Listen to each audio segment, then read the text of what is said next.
What's up, everyone? This is Cardfight Destiny here today to do a new deck profile on a new clan. As you could all probably tell by these sleeves right here.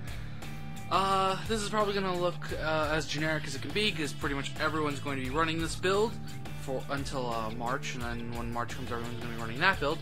We are doing a deck profile on the new Gear Chronicles. Introducing the starting vanguard for our brand new clan. This is Smkegear Dracokid. And starting off with this skill, we introduce also one of the new mechanics in the game, Generation Break. His skill is Generation Break 1, counterblast 1, put this card into your soul, search your deck for up to one grade 3 card, reveal it to your opponent, and put it into your hand, and shuffle the deck. So yeah, he's very good for getting out. He's obviously very good for allowing you to set up for stride, which I will get to a little later. And he's also very good at letting you set up for a lot of other things, and just getting a grade 3 into your hand in general, so you can get some extra rearguard support. Moving right along to triggers, which again, it's going to be the same generic for a while until we get some of the new triggers. I run 4 crits. 4 of the 4 Luckypot Dracokid, the draw triggers. Luckypot Dracokid is just a generic move it into the soul, gain plus 3k. Go, but hey, it's on a draw trigger, so it's not as bad as a lot of the other ones, which are on crits and stands. I run 4 heal. The freaking creepy ass rabbit, I swear to God. This is probably one of the best heal triggers because that rabbit looks like it's staring right in your soul. I love it. Unfortunately, it's going to be replaced with Thrilled Worker come GB1. I'll explain Thrilled Worker when I actually do the deck profile for the GB1 update. And then 4 heals. Obviously, we have Maiden. What is it? Maiden Uluru, which should be Ururu or Ululu. Not Uluru. Push your head, please. On to grade 1s. Obviously, we have 4 perfect guards, which, if I can just pick them up, very slippery new oversleeves. It's really weird to see common art, common rarity perfect guards. Obviously, you kind of can't tell the common rarity because of my oversleeves. 4 Masergear Dragons, the 8K vanilla of Gear Chronicle. 4 Brasswing Dragons. Honestly, this looks more like a bird than a dragon, but whatever. His skill is basically he's a generic 10k grade 1, but in order to activate his skill, you have to be at Generation Break 1. I'll explain Generation Break in a moment for those who have been curious. And of course, I run 2 Steam Rider Burnhams. Burnham's skill, basically, he becomes a 10k booster when you're at Generation Break 1.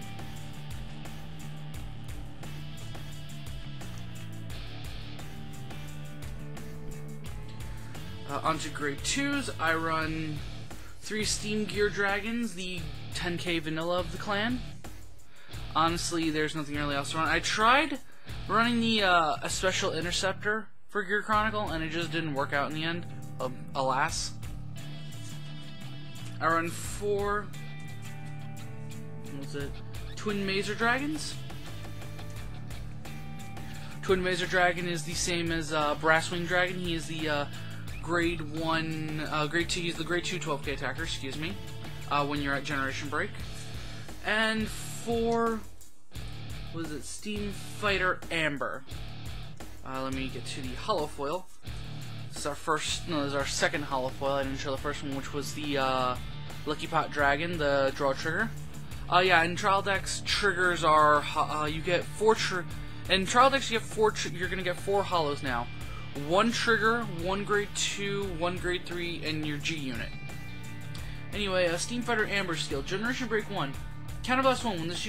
When this unit attacks a vanguard, If this unit is boosted, you may pay the cost. If you do, choose one of your grade 2 or less rear. Choose one of your opponent's grade 2 or less rear guards, and your opponent puts that at the bottom of his or her deck.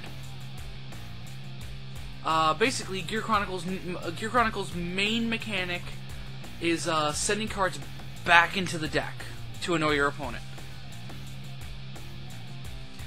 And of course, onto grade 3s. You kind of have no choice but to run 4 Steam Knight Ubaru Tutu. What a name, by the way. His skill, Generation Break 1, when this unit attacks the Vanguard, this unit gets power plus 6,000 to the end of the turn. This is a generic, that's the generic Generation Break skill of all of your, of 2 of your sub grade 3s from the trial decks. The other one is Counterblast 1, get power plus 3,000. And then his second skill is Counterblast 2, when this unit is placed on Vanguard Circle, you may pay the cost. If you do, choose one of your opponent's grade 2 or less rear guards, and your opponent puts that on the bottom of his or her deck. Again, that's the other generic skill of all of them, is when they're placed on Vanguard Circle, Counterblast 2 to do something. So, yeah. And to wrap up the main deck, I run 4 Chronojet Dragons. Obviously, you'd be running 4 Chronojet Dragon. But one of my Chronojet Dragons is a little special. First off, I'll show off the normal holo.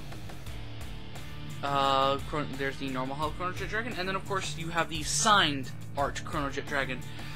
In every display case for them until they decide to stop doing this, I don't know if it'll always be a thing. But in every display case, one trial deck. Every display case of it, so that's 8 boxes. Out of 8 boxes, one trial deck will come with a autographed card. So yeah. Chronojet Dragon skill, Generation Break 2. When this unit attacks a Vanguard, until the end of the battle, this unit gets power plus 5,000 and your opponent cannot call grade 1 or greater units from their hand to the Guardian Circle. His Heartbreaker skill. Now, Heartbreaker is a term I created myself. Most people will call them Break Strides. I kind of don't like that name.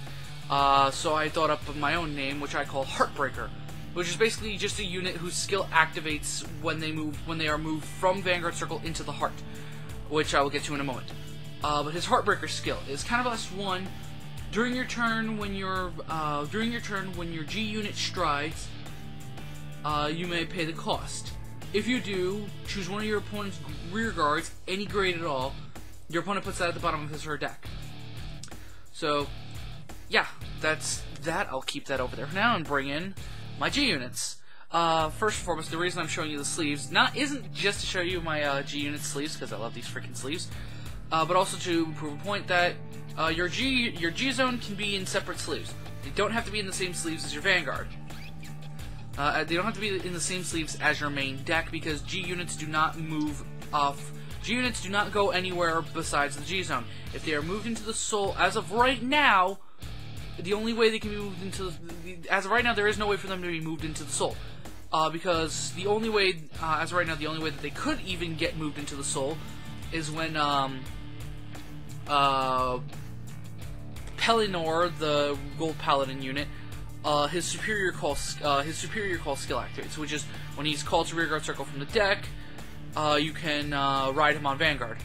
Anyway, that would be when that happens. Your G unit is taken from the Vanguard Circle and put back face up into the G zone, and Pellinor is placed on Vanguard Circle. Anyway, got off topic real quick, but so G units can't go into the drop zone, they can't go into the main deck, and they can't go into the soul yet. We don't know if anything's going to change that at all in the future. But of course, my G units are 4 Interdimensional Dragon Mystery Flare Dragon. This thing sucks. It looks amazing, but it sucks. Why does it suck? Counterblast 4. When this unit attack hits a Vanguard, you may reveal 4 cards off the top of your deck.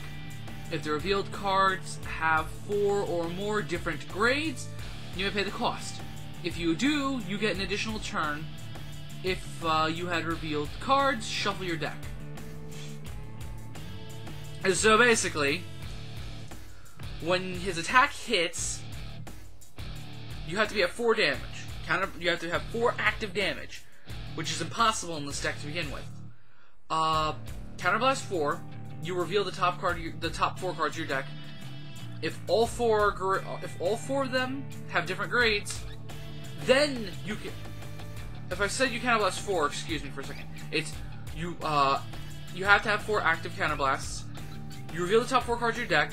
If the 4 revealed cards are of different grades, then you make counterblast 4, shuffle them back into your deck, and take an extra turn.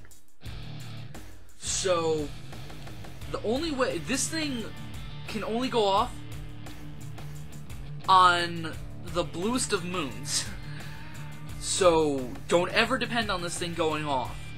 If you ever get this off, if you hear people say that they've ever gotten this off, they either have gotten it off via luck, or they've gotten it off via, what was it? Or they got it off via Cardfight Area.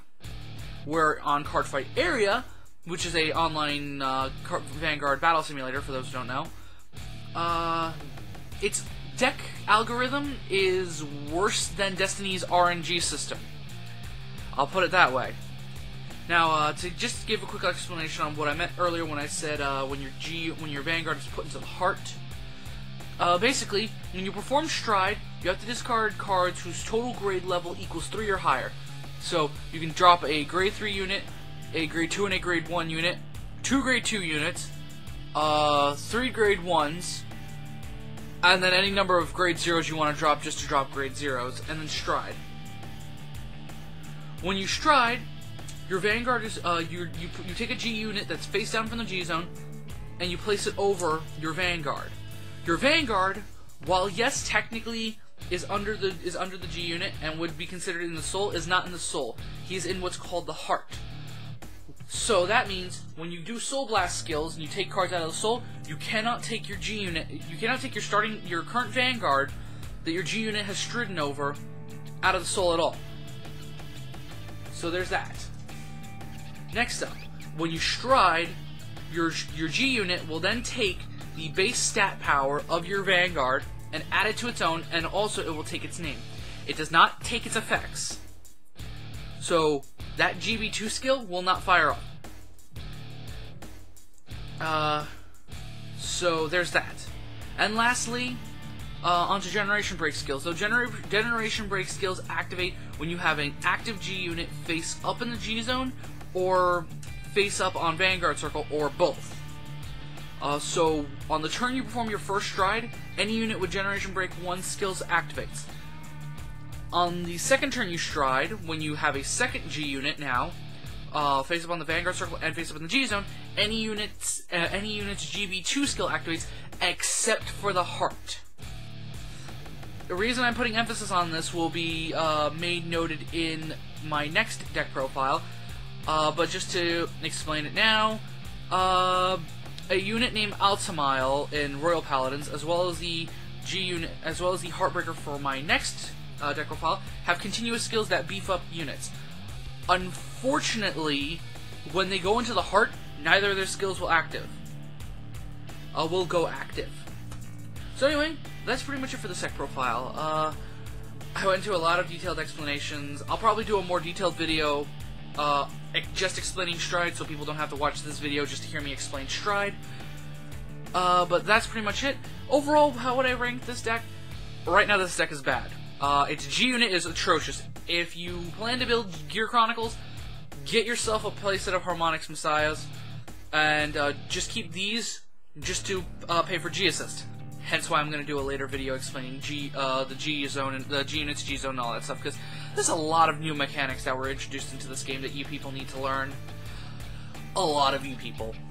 So, anyway, this is Cardfight Destiny, signing off, and I will see you all on my next deck profile. Peace.